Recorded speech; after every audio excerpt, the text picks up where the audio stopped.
ঢাকা বিশ্ববিদ্যালয়ে অধিভুক্ত 7 কলেজ নিয়ে নতুন একটি স্বতন্ত্র বিশ্ববিদ্যালয় তৈরি করা হবে বলে জানিয়েছেন শিক্ষা উপদেষ্টা অধ্যাপক ওয়াহিদুদ্দিন মাহমুদ। মঙ্গলবার সকালে গণমাধ্যমকে একথা জানান তিনি। শিক্ষা উপদেষ্টা বলেন, 8 বছর আগে একটি সরকার বিবেচনাহীনভাবে 7 কলেজকে ঢাকা বিশ্ববিদ্যালয়ের অধিভুক্ত করে, যার ফলে জটিল সমস্যা তৈরি হয়েছে। এই 7 কলেজ নিয়ে নতুন একটি স্বতন্ত্র বিশ্ববিদ্যালয় করা হবে। সেই সঙ্গে তিনি এও বলেন, নতুন বিশ্ববিদ্যালয় করতে সময়ের প্রয়োজন। এটা 3 দিনের মধ্যে সম্ভব নয়। এটার জন্য কাঠামোগত একটা ব্যাপার আছে। এটার মডেল কি হবে সেটা নিয়ে কাজ হচ্ছে, কারণ এটি একটি জটিল প্রক্রিয়া।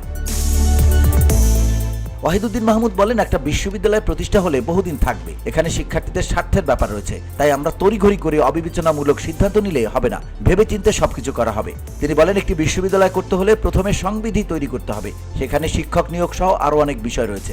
এছাড়া আইন ও অর্থের বিষয় রয়েছে।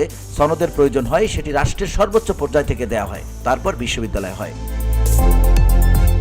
শিক্ষা উপদেষ্টা আরও বলেন, সনদ পাওয়ার আগে কোনো বিশ্ববিদ্যালয়ে শিক্ষার্থী ভর্তি করানো সম্পূর্ণ বেআইনি। ঢাকা বিশ্ববিদ্যালয় ও 7 কলেজের কর্তৃপক্ষ আগামী সেশন থেকে আলাদাভাবে ভর্তি করার সিদ্ধান্ত নিয়েছে। তাই সামনের ভর্তিচ্ছ শিক্ষার্থীদের কোনো একটা আলাদা প্রক্রিয়ার মধ্য দিয়ে ভর্তি করতে হবে। আসন্ন 2024-25 শিক্ষাবর্ষের ভর্তির বিষয়ে কলেজের শিক্ষার্থীদের মতামত নেওয়া হবে। তাদের সঙ্গে আলোচনার ভিত্তিতে আমরা সিদ্ধান্ত নেব।